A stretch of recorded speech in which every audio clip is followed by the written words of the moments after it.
بدلہ دے لے، اس کا تصفیہ کروا لے اس دن سے قبل جس دن نہ کوئی درہم و دینار ہوگا، نہ کوئی روپیہ پیسہ مال و متاع ہوگا۔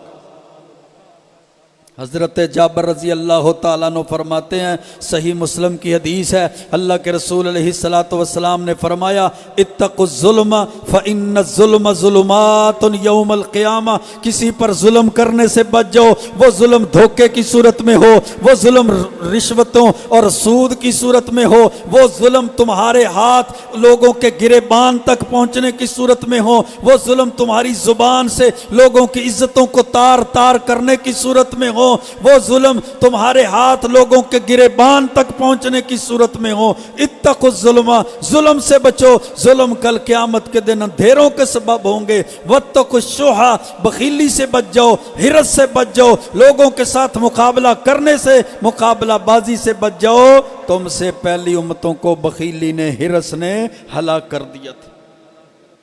وہ اتنے حریص ہوئے، اتنے بخل کے اندر چلے گئے کہ انہوں نے بخل کی وجہ سے لوگوں کے مال کو بھی حلال کر لیا اور لوگوں کے خونوں کو بھی حلال کر لیا۔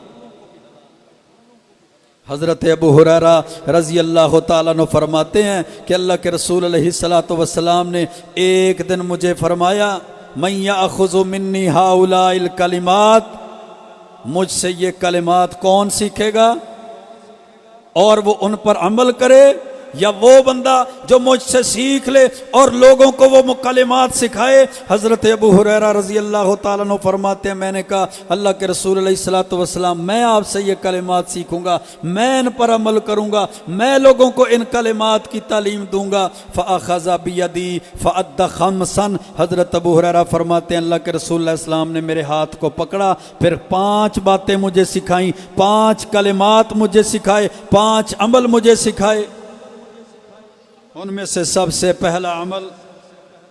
اتق المحارم تکن اعبد الناس، آپ نے فرمایا ابو ہریرہ اللہ کی